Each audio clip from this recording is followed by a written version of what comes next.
बिस्मिल्लाहिर्रहमानिर्रहीम। Python programming का आज हमारा 5वां लेक्चर। इससे पहले हम 4 लेक्चर कर चुके हैं और इंतहाई अहम लेक्चर हैं। आपसे रिक्वेस्ट यही है कि आप अगर पाइथन सीखना चाहते हैं एंड अच्छे प्रोग्रामर बनना चाहते हैं तो स्टार्ट से चीज़ों को साथ लेके चलिएगा। दरमियान से आके पाइथन शुरू करेंगे तो आपके बिल्कुल पल्ले कुछ भी नहीं पड़ना। आई डोंट थिंक सो कि आपको ये मुश्किल लगेगी, और जो चीज़ें आपने सुनी हुई थी प्रोग्रामिंग के बारे में कि मुश्किल हैं या फलां है, हो नहीं सकता, कॉमन मैन कर नहीं सकता, अल्लाह के हुक्म से हमने उसका तोड़ निकाल दिया। बिल्कुल कोई मुश्किल चीज नहीं सर, बहुत आसान। साथ साथ करते जाएं, चीजें समझते जाएं, सीखते जाएं। इंशाल्लाह one day we would be the good programmer. आज का हमारा लेक्चर एक्सप्रेशन, एग्जीक्यूशन और पंक्चुएटर्स के हवाले से हर चीज को साथ साथ लेके चलते जा रहे हैं, हर टॉपिक को, और उसके हवाले से उसके साथ साथ उसका एक प्रोग्राम भी हम करते जा रहे हैं इसी तरह, ताकि प्रैक्टिकली करके हम चीजों को समझें। प्रैक्टिकली चीज समझेंगे तो तभी जाके सारे पॉइंट समझ आएंगे। एक ही दिन में सारी थ्योरी लिखवा लेता और आखिर में जाके मैं प्रोग्राम करवाता तो फिर आपको बात समझ नहीं आनी। आज का हमारा लेक्चर एक्सप्रेशन, एग्जीक्यूशन और पंक्चुएटर का। पंक्चुएटर सबसे पहले देख लेते हैं, छोटी सी चीज है। पंक्चुएटर क्या होता है? आप इंग्लिश में पंक्चुएशन और उर्दू में रमूजो काफ पढ़ते आए। आपको बताया गया था कि जब जुमला क्लोज किया जाता है तो खत्मा लगता है या फुल स्टॉप लगता है। आपको बताया गया था कि मुख्तसर ठहराव के लिए हमारे पास कॉमा होता है, जिसको हम उर्दू में जो है ना सख्ता कहते हैं। लेकिन यहाँ पे पंक्चुएटर्स क्या है, उनका इस्तेमाल क्या है? पंक्चुएटर्स बेसिकली क्या है, छोटी सी बात है, लिखना है। पंक्चुएटर्स और सिंबल्स, पंक्चुएटर्स वो सिंबल्स हैं to organise sentence structure in programming, to organise sentence structure in programming. Programming में सेंटेंस के स्ट्रक्चर को ऑर्गेनाइज करना, बेहतर तरीके से दिखाई देना, आप लोगों के लिए बेहतर उसकी प्रेजेंटेशन करना, उसको हम क्या कहते हैं? पंक्चुएटर्स का नाम देते हैं। ये कुछ स्पेशल सिंबल्स हैं जिनका मकसद उसको रंगीन बनाना, उसको हसीन बनाना है, उन सेंटेंसेस को ऑर्गेनाइज करना है। लाइक आपके पास पंक्चुएटर, ये राउंड ब्रैकेट्स, ठीक है जी, आपने पैरेंथेसिस का नाम पढ़ा। या आपके पास curly bracket, at the rate का साइन, आपके पास स्क्वायर ब्रैकेट्स, आपके पास हैश, ये जितनी भी इस तरह की हैं, इन बेसिकली पंक्चुएटर्स होते हैं। किस काम आते हैं ये साथ साथ हम सीखते जाएंगे, उस तरह हमें बात आसानी और समझ आती जाएगी। इसी तरह minus equal to, plus equal to, divide equal to, multiply या स्टार इक्वल टू, फिर आपके पास इंटीजर डिवीजन इक्वल टू, ये सारे सिंबल आपके पास क्या कहलाते हैं? पंक्चुएटर्स कहलाते हैं। और पंक्चुएटर्स बेसिकली क्या करता है? जुमले को, एक आपके पास सेंटेंस को ऑर्गेनाइज करता है। मैं आपको अगर मिसाल दे के समझा सकूं, यहाँ पे मैंने पंक्चुएटर इस्तेमाल किया ए क्रॉस बी प्लस सी, ठीक है। ये यहाँ पे प्रोग्राम ने जो है ना रन हो जाना था, उसको पता चल गया कि उसको ये बात भी पता है कि ऑपरेशन प्रेसिडेंस किसकी ज्यादा है, क्रॉस की ऑपरेशन प्रेसिडेंस ज्यादा है या प्लस की ऑपरेशन प्रेसिडेंस ज्यादा है। तो ऑफ कोर्स हमें पता है, नमाज रूल में हमारी मैथ भी चलती है, तो ये भी उसी पे ही फॉलो करेगा, पहले क्रॉस करवा देगा और फिर आपके पास वो प्लस करवा देगा। लेकिन अगर मैं इसको एक बेहतर तरीके से ऑर्गेनाइज करके ऐसे लिखता, ब्रैकेट में A cross B bracket close plus C, तो ये बात मजीद थोड़ी सी आसान हो जाती। और पंक्चुएटर ने क्या किया, इसको बहुत अच्छी तरह ऑर्गेनाइज किया और देखने वाले को समझ आ गई भाई साहब कि पहले यहाँ पे क्रॉस का ऑपरेशन परफॉर्म किया जाएगा, पहले यहाँ पे मल्टीप्लाई करवाया जाता है, फिर उसके बाद यहाँ पे प्लस को परफॉर्म किया जाता है। समझ आ गई बात की? ये आपके पास पंक्चुएटर का हिसाब किताब था। इसके बाद एक बड़ी इंपॉर्टेंट बात है बच्चे, अक्सर लोग ये चीज सवाल करते हैं, पाइथन किस टाइप की लैंग्वेज है? Python is typed language. Typed language का क्या मतलब है?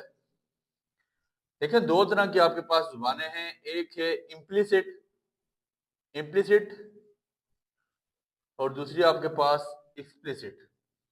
सादी सी मिसाल दूंगा, आपको बात समझ आ जाएगी। इम्प्लिसिट और एक्सप्लिसिट। इम्प्लिसिट निकला है, इम्प्लिसिट का मतलब अंदरूनी और एक्सप्लिसिट का मतलब बैरूनी, बाहर से या अलग से। आपके पास बाकी जितनी भी ये आपके पास देखें, अगर आपके पास सी प्लस प्लस है या जावा है, ये सारी आपके पास एक्सप्लिसिट लैंग्वेज है। लेकिन पाइथन ऐसी लैंग्वेज है जो आपके पास इम्प्लिसिट लैंग्वेज है। मतलब क्या इस बात का? आपको याद हो जब आपने वेरिएबल असाइन किया नेम, नेम के आगे आपने लिखा, फॉर एग्जांपल वहां पे आपने लिखा था हमजा, और हमजा क्या था, स्ट्रिंग थी। ये कौन सी डेटा टाइप थी, हमजा आपके पास स्ट्रिंग डेटा टाइप थी। पाइथन में हमें उसको बताना नहीं पड़ा कि भाई साहब ये हमजा आपके पास स्ट्रिंग डेटा टाइप है, लेकिन अगर हम सी प्लस प्लस में या जावा में प्रोग्रामिंग कर रहे होते तो हमें उधर पीछे डाल के str डालना पड़ता, उसको बताना पड़ता str name which is equal to Hamza. तो जावा होगी या सी प्लस प्लस होगी, उसमें आपको बताना पड़ता था ये स्ट्रिंग है, लेकिन यहाँ पे इसको ऑटोमेटिक ही पता चल जाता है पाइथन को, भाई साहब ये नेम लिख लिया, जब मैं हमजा लिखूंगा तो उसको पता लग गया, जब मैं ऊपर कर ली इसका डबल कोटेशन डालूंगा उसको समझ आ जाएगी भाई साहब ये स्ट्रिंग ही है। यहाँ पे जैसे मिसाल के तौर पे मैं इंटीजर इस्तेमाल करता था, int is equal to for example, अगर मैं एज के बारे में लिखूं, सॉरी, अगर मैं एज के बारे में लिखूं, मैं आपको बता के आया हूं, एज फॉर एग्जाम्पल मेरे पास है 26, तो एज में मुझे लिखना नहीं, पढ़ने की जरूरत नहीं है कि मैं यहाँ पे इसके पीछे इंट लिखूं। लेकिन अगर मैं सी प्लस प्लस या जावा लिखता तो वहां पे मुझे पीछे इंट लिखना पड़ता, उसको पता नहीं था भाई साहब आप क्या लिखना चाह रहे हैं। अगर आप इंट नहीं लिखेंगे तो वहां पे एरर आ जाएगा, लेकिन यहाँ पे आपको इंट लिखने की जरूरत नहीं, पाइथन को पता है भाई साहब ये कौन सी डेटा टाइप है, ये आपके पास इंटीजर डेटा टाइप है, पाइथन खुद ही डिटेक्ट कर लेता है। इसी वजह से पाइथन को इम्प्लिसिट टाइप लैंग्वेज कहा जाता है। एक एमसीक्यू आपके पास आएगा और पूछा जाएगा पाइथन कौन सी टाइप लैंग्वेज है, इम्प्लिसिट या एक्सप्लिसिट, तो आप उसको बताएंगे कि ये इम्प्लिसिट है। क्यों कि यहाँ पे डेटा टाइप लिखने की जरूरत नहीं पड़ती, पाइथन को खुद पता चलता है कि कौन सा डेटा टाइप यहाँ पे इस्तेमाल हो रही है। तो ये बात थोड़ी सी आपके नॉलेज में इजाफा करने के लिए थी। अब आज का जो हमारा मेन टॉपिक है एक्सप्रेशन एग्जीक्यूशन के नाम से, वो स्टार्ट होना जा रहा है। बड़े गौर से उसको समझिएगा, इंतहाई इंतहाई इंतहाई इंपॉर्टेंट टॉपिक। ये आपके पास मजीद जो है ना बहुत सारी गुत्थियां सुलझाने लगा है, बहुत सारी परेशानियां आपके हल करने लगा है, इसलिए एक्सप्रेशन एग्जीक्यूशन को अच्छी तरह समझे। एक्सप्रेशन एग्जीक्यूशन, बहुत सारे सवाल आपको आज इसमें बहुत सारे सवालों के जवाब आपको एक्सप्रेशन एग्जीक्यूशन में मिल जाएंगे। तो इसकी सबसे पहले छोटी सी डेफिनेशन लिख लीजिएगा। एक्सप्रेशन एग्जीक्यूशन होता क्या है, द प्रोसेस, वो तरीका, वेयर द इंटरप्रेटर, जहां पे इंटरप्रेटर पता है वो शख्स जो बैठा हुआ है जो ट्रांसलेट कर रहा है, वेयर द इंटरप्रेटर evaluates, ठीक है जी, the process where the interpreter evaluates a combination of values, variables, a combination of values, variables, इसका मतलब क्या आपको आसान सा बात समझ आती जाएगी। देखिए पहले definition, where the interpreter evaluates a combination of values, variables, operators and function calls to produce a single value. ये डेफिनेशन आपको आ सकती है। अब होता क्या है, आपको बात आस्ता आस्ता समझ आ जाएगी। कहता है वो तरीका where the interpreter evaluates a combination of, देखें जहां पे ये सारी डेटा टाइप्स, लाइक आपके पास स्ट्रिंग है, आपके पास आपने डेटा टाइप पढ़ी इंटीजर, आपने डेटा टाइप पढ़ी फ्लोट, आपने डेटा टाइप पढ़ी बुलियन, आपने डेटा टाइप पढ़ी नन, ये 5 डेटा टाइप आप अभी तक पढ़ के आ चुके हैं। इन पांचों डेटा टाइप को जब आपस में कंबाइन किया जाता है, वैल्यूज को, वेरिएबल्स को, पैटर्न को, फंक्शन कॉल को, तो आंसर जो पाइथन है वो एक सिंगल फॉर्म में देता है। पाइथन किस फॉर्म में आंसर देता है, एक सिंगल फॉर्म में उसका आंसर देता है। तो इसमें आपको परेशानी नहीं होनी चाहिए, ये मुश्किल चीज कोई इस तरह नहीं है। पाइथन आंसर आपको सिंगल फॉर्म में देता कैसे है, जरा मेरी बात पे गौर करें। इसका रूल नंबर 1 लिखिएगा, और ये रूल्स आपको फिगर टिप्स पे याद होंगे तो आपके लिए पाइथन बहुत आसान बन जाएगी। इन रूल्स को याद करने की भी कोशिश करें और डेली लाइफ में इसको इस्तेमाल भी करें। आपके पास पहला रूल कहता है string and numeric values. String आपके पास पता है कोई लेटर या वर्ड्स, या न्यूमेरिक वैल्यू से क्या मुराद है, आपके इंटीजर्स, ठीक है जी। Can operate together, can operate together with, ये जो आपके पास मल्टीप्लाई का साइन है जिसको हम स्टैटिक का नाम देते हैं, string and numeric values can operate together with asterisk. ठीक है जी, एस्टेरिक है या स्टार, इसको आप एस्टेरिक बोल सकते हैं, इसको स्टार भी आप पढ़ते हो। अब बेसिकली ये गेम क्या सारी कहता है, स्ट्रिंग और आपके पास जो न्यूमेरिक वैल्यूज हैं ये इकट्ठे ऑपरेट हो सकती है स्टार के साथ। आप अगर इनको स्टार के साथ करके लिखिएगा तो ये वैल्यूज आपके पास, मतलब अगर आपने लिखा मिसाल के तौर पे आपने लिखा है हमजा, ये आपके पास स्ट्रिंग है डेटा टाइप, और आपने लिखा है 26, ये आपके पास है न्यूमेरिक या इंटीजर डेटा टाइप। अब ये दोनों इकट्ठे ऑपरेट कैसे होंगी, एक हम प्रोग्राम लिख के बताते हैं। फर्ज करते हैं मैंने कहा जी भाई साहब एक वेरिएबल लो, उसमें तुम वैल्यू स्टोर करो, ए का वेरिएबल लो उसमें वैल्यू स्टोर करो तुम 3, बी की वैल्यू तुमने स्टोर कर देनी है, अलग लाइन में लिखे, बी की वैल्यू तुमने स्टोर कर लेनी है 4, और फिर मैंने उसको ये बात बोली कि एक तुमने स्ट्रिंग लेनी है जिसका नाम पे रखना है टेक्स्ट, TXT टेक्स्ट, और उसमें तुमने वैल्यू स्टोर करनी है @। ठीक है जी, मैंने कहा एक वेरिएबल लो ए, उसमें वैल्यू स्टोर करो 3, एक वेरिएबल लो बी, उसमें वैल्यू स्टोर करो 4।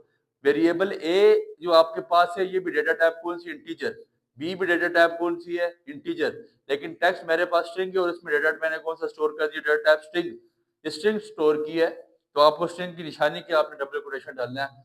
अब जब मैं कमांड दूंगा, मैं इसको बोलूंगा प्रिंट, क्या करो प्रिंट, जब मैं इसको बोलूंगा प्रिंट कराओ किसको, ए, अब मेरी बात में जरा गौर करना है, ए क्रॉस टेक्स्ट क्रॉस बी। ठीक है, ए क्रॉस को टेक्स्ट, ए को मल्टीप्लाई करो टेक्स्ट के साथ, मल्टीप्लाई बाय बी। तो स्टेरिक मैंने यही बात लिखी है कि string and numeric values can operate together with star, तो ये स्टार के साथ ऑपरेट हो सकती हैं। अब कंप्यूटर साहब को समझ के आएगी, कंप्यूटर साहब को सबसे पहले समझ आ जाएगी, ये मेरा, जरा मेरी बात पे गौर करना है कि वैल्यू क्या 3 और टेक्स्ट की वैल्यू क्या है अल्फा। ठीक है जी, @ तो ये इसको क्या समझ आ जाएगी, ये बंदा क्या कहना चाह रहा है, ये बंदा कहना चाह रहा है तुम्हारे पास 3 @ होने चाहिए, कितने होने चाहिए, 3 @ 1 2 3। ठीक हो गया, A multiply by text, text आपके पास क्या है @ और ए आपके पास 3, तो वो क्या कहता है कि इसका आंसर इटसेल्फ स्ट्रिंग ही आएगा, आंसर क्या आएगा स्ट्रिंग। लेकिन यहां पे कंप्यूटर को समझ आएगी ये बंदा कहना चाह रहा है 3 स्ट्रिंग डालो और मल्टीप्लाई बाय 4, मल्टीप्लाई इसको किसके साथ करा दो, 4 के साथ, तो 3 मल्टीप्लाई बाय 3 × 4 आपके पास कितना होता है 12, तो टोटल आपके पास अब वो कितना, ये 3 स्ट्रिंग आ गई, फिर इसको हम 4 से मल्टीप्लाई करवा देते हैं तो ये आपके पास कितनी स्ट्रिंग बन जाएंगी, अब ये स्ट्रिंग्स बन जाएंगी, ये मेरी बात याद रखिएगा, ये आपके पास क्या बन जाएगी 12 स्ट्रिंग्स, 4 5 6 7 8 9 10 11 और 12। ठीक है, तो बेसिकली ये आपके पास इसका क्या आ जाएगा, आउटपुट आ जाएगा कि वो कहना चाहता है कि अगर हम न्यूमेरिक वैल्यू को, अगर हम इंटीजर को मल्टीप्लाई करवाएं स्ट्रिंग के साथ, वो ऑपरेट करती है कौन से साइन के साथ, स्टार के साथ। इस स्टार को हम एस्टेरिक का नाम भी देते हैं, कहते हैं इसके साथ इसने आसानी ऑपरेट कर जाना है। तब ये मतलब ये समझेगा कि आपने 3 को मल्टीप्लाई किया टेक्स्ट के साथ, टेक्स्ट की वैल्यू क्या साइन हुई हुई है @ उसका मतलब है कि 3 @ है, 3 @ आपने लिख के और फिर उसको 4 @ के साथ मल्टीप्लाई करवा दिया। ये रूल नंबर आपके पास 1 था। दूसरा रूल, रूल नंबर 2, बड़े इंपॉर्टेंट रूल है सर, ये रूल्स आपको लाजमी आने चाहिए। रूल नंबर 2 क्या लिखता है, कहता है string and string can operate with plus, string and string can operate with plus, ये प्लस के साइन के साथ हम स्ट्रिंग और स्ट्रिंग को आपस में ऑपरेट कर सकते हैं। स्ट्रिंग और स्ट्रिंग को ऑपरेट किया जा सकता है with the help of the sign. ठीक है जी, प्लस, जरा इस बात पर गौर करेंगे, आपने एक वेरिएबल लिया ए, उसके अंदर स्ट्रिंग स्टोर कर दी, स्ट्रिंग कौन सी स्टोर की 2, ये याद रखिएगा ये 2 यहाँ पे स्ट्रिंग है, यहाँ पे इंट नहीं है, क्योंकि मैंने डबल कोटेशंस डाली हैं। डबल कोटेशन डालने का मतलब यही है कि ये ए मेरे पास क्या है, ए मेरे पास यहाँ पे स्ट्रिंग है, डबल कोटेशन का मतलब ये है ये इंट नहीं है, और बी में मैंने एक वैल्यू ले ली, बी वेरिएबल स्टोर किया और उसमें वैल्यू ली 3, और 3 यहाँ पे क्या है, 3 मेरे पास यहाँ पे इंटीजर है, स्ट्रिंग नहीं है। पहली मैंने वैल्यू क्या ली, ए की, उसकी जगह 2 डाला, उसमें 2 वैल्यू स्टोर की और वो मेरे पास स्ट्रिंग थी। बी मेरे पास इंटीजर है और तीसरा मैंने एक और वेरिएबल असाइन किया टेक्स्ट और उसमें मैंने वैल्यू डाली स्ट्रिंग की क्या, @ ठीक है जी, @ मैंने वैल्यू डाली। अब मैं कमांड देने जा रहा हूं, मैं लिख रहा हूं प्रिंट ए, सुनना जरा मेरी बात पे गौर करना, ए प्लस टेक्स्ट, ठीक हो गया, A plus text multiply by 3, multiply by 3 किधर से आ गया, मल्टीप्लाई बाय बी, समझ आ गई बात की। और ए प्लस टेक्स्ट को ए प्लस टेक्स्ट के गिर्द मैंने ब्रैकेट डाल दिया और ये याद रखिएगा ब्रैकेट अभी आपने पढ़ा कि पंक्चुएटर है और पंक्चुएटर में जब आपने राउंड ब्रैकेट डालना है तो जो दूसरे ब्रैकेट प्रिंट के साथ वाले ब्रैकेट हैं तो बेसिकली उसकी कमांड है, आपके पास कोड की कमांड है। लेकिन ये जो ए प्लस टेक्स्ट है ये बात यहाँ पे बता रहा है कि ऑपरेटर प्रेसिडेंस, ये बड़ी इंपॉर्टेंट बात है। राउंड ब्रैकेट की ऑपरेटर प्रेसिडेंस ज्यादा है, पहले सबसे पहले वो इसी फंक्शन को परफॉर्म करेगा, ए प्लस टेक्स्ट करेगा। अब इसका आउटपुट तो ये जिस तरह ऊपर इसका निकाल के बताया उसका भी बताते हैं, लेकिन सबसे पहले कंप्यूटर साहब करेंगे क्या, 2 प्लस ए का मतलब है वो ये करना चाह रहा है, पहले इसको प्लस करवा देगा, ये आपके पास क्या आ जाएगा 2 ठीक है। मतलब आपके पास ये दोनों क्या लिखी हुई आ जाएंगी, ये दोनों आपके पास 2 आपके पास स्ट्रिंग है और टेक्स्ट भी आपके पास स्ट्रिंग है। 2 प्लस ए का मतलब 2 प्लस टेक्स्ट का मतलब 2 आपके पास लिखा हुआ आ जाएगा किसके साथ, ए आपके पास 2 है ना, तो ए प्लस टेक्स्ट का मतलब 2 प्लस टेक्स्ट और टेक्स्ट की जगह पे क्या वैल्यू पुट कर रही की है हमने, @ आ जाएगा मल्टीप्लाई बाय 3। तो मल्टीप्लाई 3 का मतलब ये कहना ये चाह रहा है 2 को तुम 3 दफा लिखो, 6 ना बनाओ, इसको 3 दफा लिखो, ठीक है। तो 2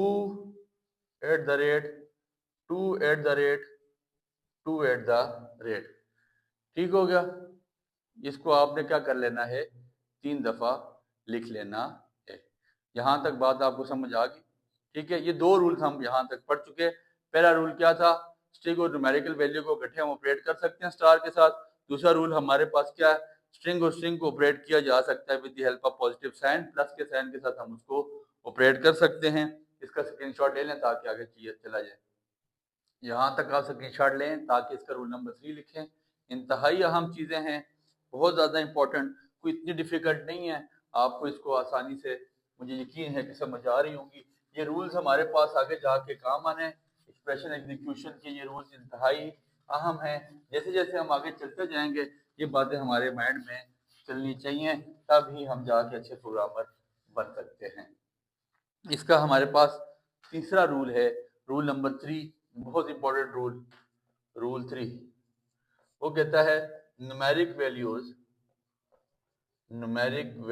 कैन ऑपरेट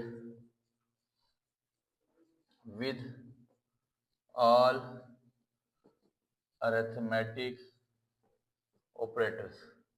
सारे अरिथमेटिक ऑपरेटर के साथ न्यूमेरिकल वैल्यूज को ऑपरेट किया जा सकता है।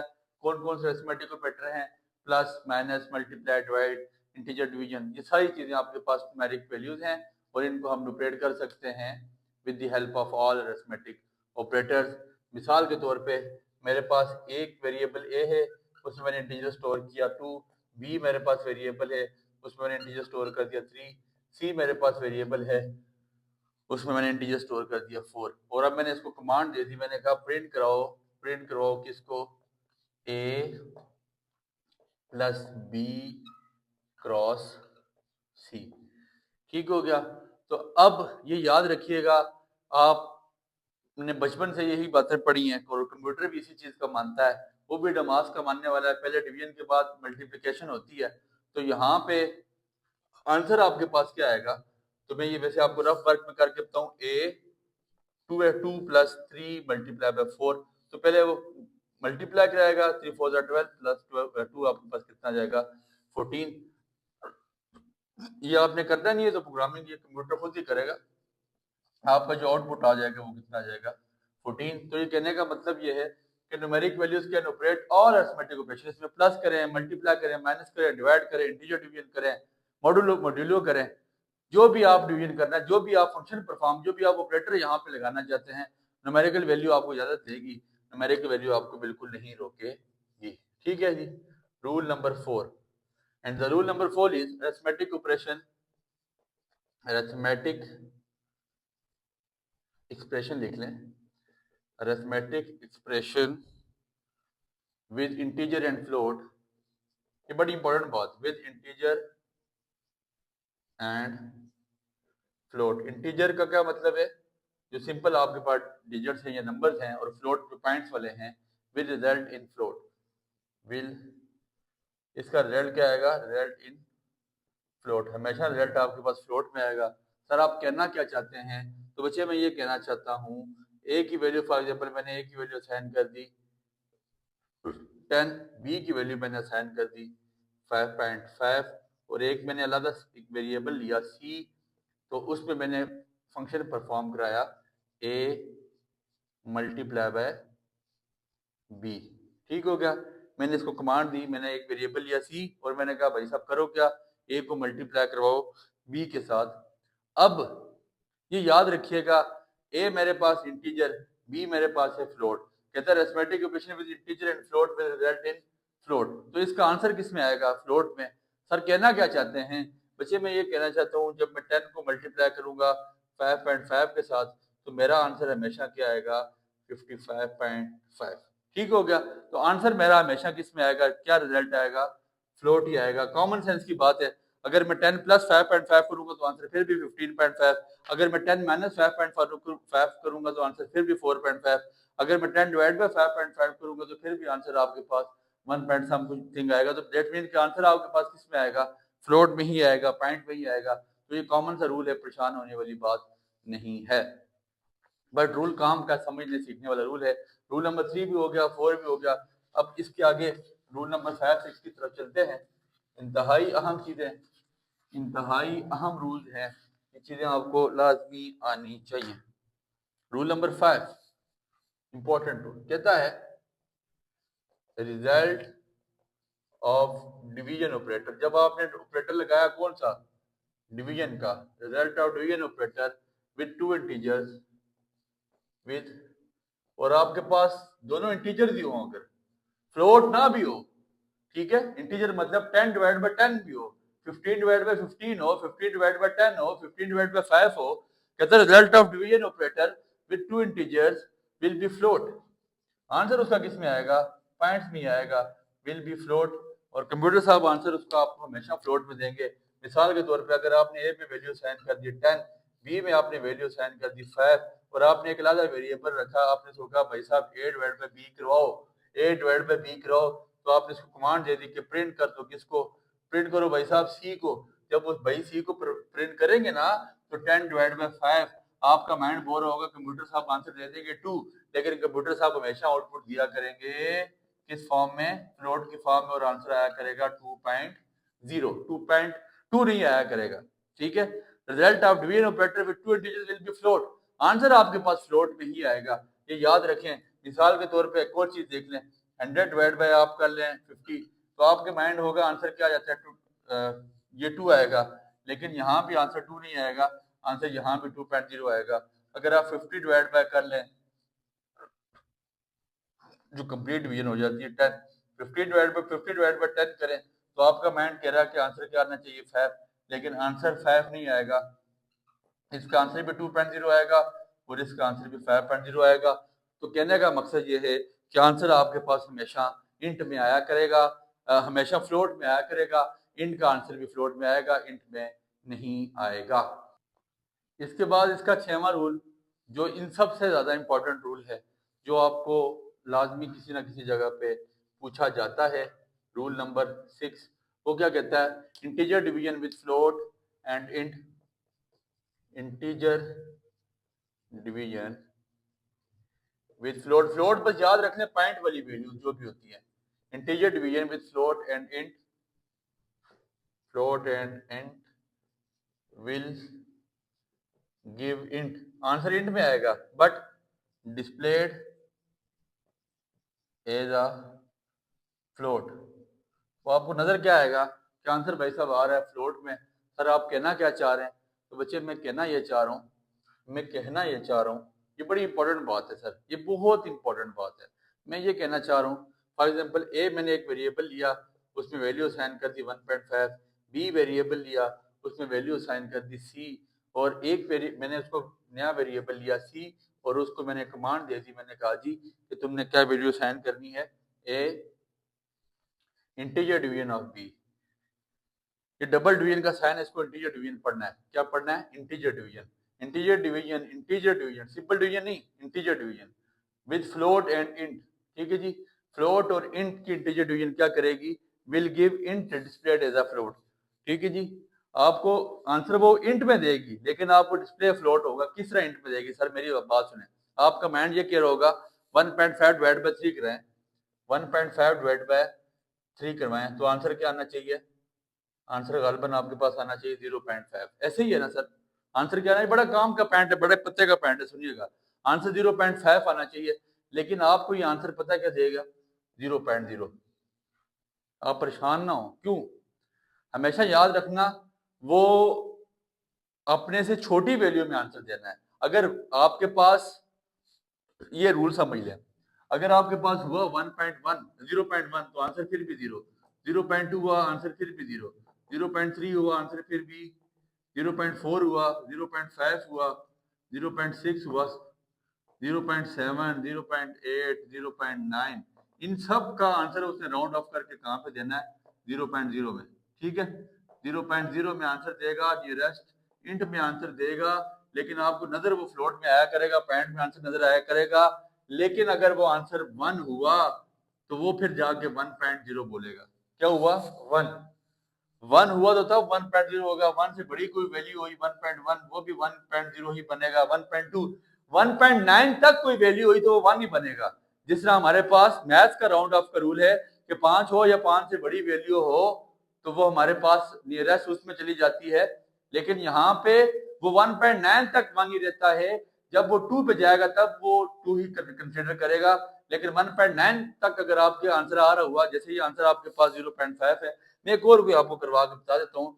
जैसे आपने 15 डिवाइड बाय 10 कराया, आपके पास आंसर आ गया 1.5, लेकिन यहाँ पे आंसर 1.5 नहीं आएगा, 1.5 से छोटी वैल्यू आएगी, इंट में वैल्यू आएगी, लेकिन नजर आपको फ्लोट आया करेगा, 1.5 नहीं नजर आएगा, लिखा हुआ क्या आएगा? 1.0। फिर इसी तरह आप कोई और करवा के देख लें, जैसे आपके पास 50 इंटीजर डिवीजन 10 है, तो आंसर आपके पास 5.0 आ रहा है। ठीक है, तो यहाँ पे भी आंसर आपके पास 5.0 ही आएगा। ठीक है, ये बड़ी इंपॉर्टेंट बात है। इससे बड़ा होगा तो वो 1 प्रिंट करेगा, अगर बड़ा नहीं होगा तो फिर उसने 1 को प्रिंट नहीं करना। ये बड़ी इंपॉर्टेंट बात, ये रूल नंबर आपके पास 6 तक कंप्लीट हो चुका है। इस रूल का स्क्रीनशॉट लाजमी लें, ये रूल आपको आगे चल के बहुत ज्यादा काम आने वाला है। इसमें कोई इतनी डिफिकल्ट बात नहीं है, लेकिन रूल बहुत काम का, पत्ते की बड़ी बातें हैं यहाँ पे। इस रूल में जो हमने बात सीखी है, ये मैं समझता हूँ आगे चल के हमें बड़ा सहारा देने वाली है। बस लेक्चर थोड़ा सा लेंथी हो रहा है, कोशिश करते हैं 2 रूल्स और करके इसको वाइंड अप करते हैं, आपने परेशान नहीं होना। ये जो आपके पास डबल डिवीजन का साइन है या इंटीजर डिवीजन का साइन है, इसको बेसिकली फ्लोर डिवीजन भी कहा जाता है। ये बात लिखिएगा, integer division also called floor division. ये डबल डिवीजन का जो आपके पास साइन है, इसको हम फ्लोर डिवीजन भी कहते हैं। इंटीजर डिवीजन को फ्लोर क्या करता है? Floor gives closest integer which is lesser than which is lesser than, ये बड़ी इंपॉर्टेंट बात है, और equal to the float value which is lesser than और equal to the float value. ठीक है जी, जो फ्लोट वैल्यू से कम होगा या बराबर होगा। सर आप कहना क्या चाहते हैं? तो बच्चे मैं कहना ये चाहता हूँ, अगर मैं ए में वेरिएबल में वैल्यू असाइन करूँ 12, बी वेरिएबल में वैल्यू असाइन कर लूँ 5, तो मैं इसको एक अलग वेरिएबल लूँ सी, और उसको मैं कमांड दूँ कि तुम करो इंटीजर डिवीजन ऑफ बी, या तुम इसको फ्लोर अप्लाई करो। इसमें क्या करो? फ्लोर अप्लाई, तो कंप्यूटर साहब को समझ आ जाएगी भाई साहब अगला मुझसे रिमाइंडर मांग रहा है। क्या मांग रहा है? रिमाइंडर। 5 2 आर 10, रिमाइंडर यहाँ पे मेरे पास क्या बच जाएगा 2, क्या बचेगा रिमाइंडर 2। तो मेरे पास आउटपुट क्या आया करेगा यहाँ पे, आउटपुट कितना आ जाएगा फौरन से 2।